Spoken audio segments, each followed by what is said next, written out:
আসসালামু আলাইকুম, hello viewers. আজকে লিমিটের আরও একটি ম্যাথ সমাধান করব। মনে করেন একটা কোয়েশ্চেন দেওয়া আছে, evaluate limit x tends to undefine 10x minus 10 inverse x by 10x plus 10 inverse x। এরকম যদি একটা কোয়েশ্চেন দেওয়া থাকে তাহলে আমাদের যেটা লিখতে হবে সেটা লিখতে হবে যে ফার্স্টে গিভেন লেখার পর কোয়েশ্চেনটা যেরকম রয়েছে ঠিক সেরকমই লিখতে হবে, ঠিক সেরকমই লিখলাম। তারপরে যে কাজটা করতে হবে সেটা হচ্ছে এক্স টেন্স টু যে মানটা থাকবে, এখানে যে মান থাকবে, এখানে 2 থাকতে পারে, 3 থাকতে পারে, এখানে যাই থাকবে না কেন, এখানে যে জায়গায় এক্স থাকবে ঠিক সেই জায়গায় কিন্তু ওই মানটা বসাতে হবে। এখন যদি আমরা এই আনডিফাইন্ড ভ্যালুটা এক্সের জায়গায় বসিয়ে নিই তাহলে কিন্তু পুরো মানটাই কিন্তু আনডিফাইন্ড, প্রত্যেক জায়গায় যদি বসিয়ে নিই তাহলে কিন্তু আনডিফাইন্ড হয়ে যাচ্ছে। একটা বিষয় খেয়াল রাখতে হবে, ফাংশনের মান কখনোই আনডিফাইন্ড হতে পারবে না। এই জন্য এটাকে একটু মডিফাই করে লিখতে হবে। মডিফাই করে লেখার পর যে আমরা যে কাজটা করতে হবে সেটা হচ্ছে যে আমরা 10x কমন নিতে পারি লব এবং হর থেকে। লবে 10x কমন নিলাম এবং হরেও 10x কমন নিলাম। কমন নেওয়ার পর 1 minus 10 inverse x by 10x, নিচেও 1 plus 10 inverse x by 10x। তো এইটা আসলে কিভাবে হলো?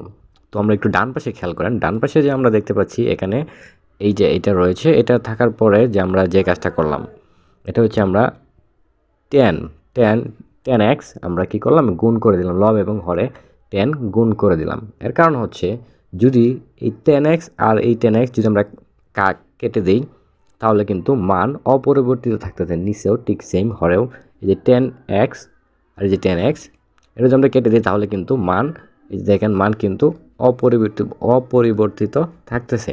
যে কোনো একটি ম্যাথে যদি মান অপরিবর্তিত রেখে যে কোনো কাজ করা যাবে, সেহেতু আমরা ঠিক সেই কাজটি করলাম। সেই কাজটি করার পরে দেখতে পেলাম যে এই জায়গায় 10x রয়েছে, এই জায়গায়ও 10x, এই দুইটা x থেকে 10x থেকে কিন্তু একটা কমন নিলাম। এখান থেকে 10x কমন নিলে থাকতেছে 1, এই যে মাইনাস, এই মাইনাস। তারপরে এই জায়গা থেকে 10x কমন নিলাম। 10x কমন নেওয়ার পরে এই জায়গায় থাকবে শুধুমাত্র এই যে 10 ইনভার্স x, এইটা এই যে এইটা থাকতেছে। বাকিটা থেকে ঠিক সেম, এই জায়গায়ও 10x কমন নিলাম, এই যে 10x কমন নিলাম।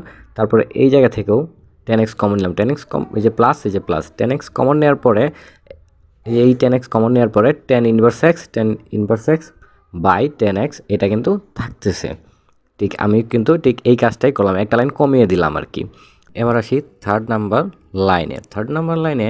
এখানে কি করলাম, ঠিক লিমিট এটা যেটা আছে এটা লিখলাম 10x, এই 10x, এই 10x, এই 10x মাইনাস এই যে 1, এই যে 1, তারপর মাইনাস, এই মাইনাস। তারপর আমরা যে কাজটা করলাম যে এই যে এটা দেখতে পাচ্ছি 10 ইনভার্স x বাই 10x, এইটাকে আমরা 10 ইনভার্স 2x লিখলাম।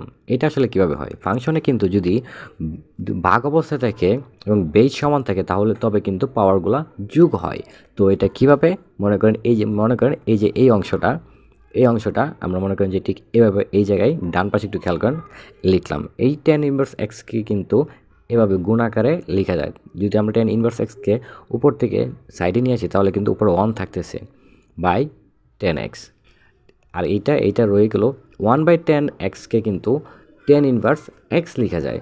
আমাদের যদি বেস যদি সমান থাকে তবে কিন্তু পাওয়ারগুলো যোগ হয়ে যায়। কীভাবে, এই বেস 10 আর একটা মাইনাস এক্স আর একটা মাইনাস এক্স মিলে কিন্তু দুইটা মাইনাস 2x হচ্ছে। এইটাই কিন্তু ঠিক এই জায়গায় অ্যাপ্লাই করলাম, নিচেরটাও ঠিক সেম। পরে বাকি যে কাজটা করলাম সেটা হচ্ছে যে এই 10x আর এই 10x কেটে দিলাম। কেটে দেওয়ার পরে কিন্তু যে এইটা থাকতেছে, এটা কিন্তু আমরা ঠিক এই জায়গায় ঠিক সেম অবস্থায় কিন্তু লিখে দিলাম।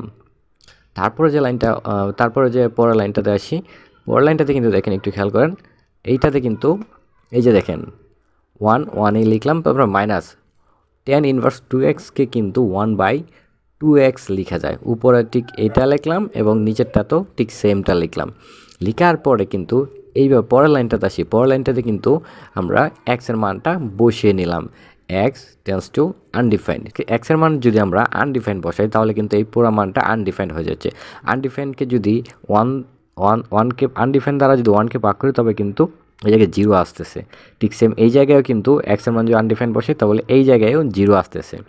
তার মানে এইটাও 0, এইটাও 0, এই 1 থাকতেছে। 1 কিন্তু 1 দ্বারা ভাগ করি তাহলে আনসারটা আসতেছে 1। সুতরাং limit x tends to undefined 10x minus 10 inverse x by 10x plus 10 inverse x equal to 1। আশা করি বুঝতে পেরেছেন। না বুঝলে অবশ্যই কমেন্ট করে জানাবেন।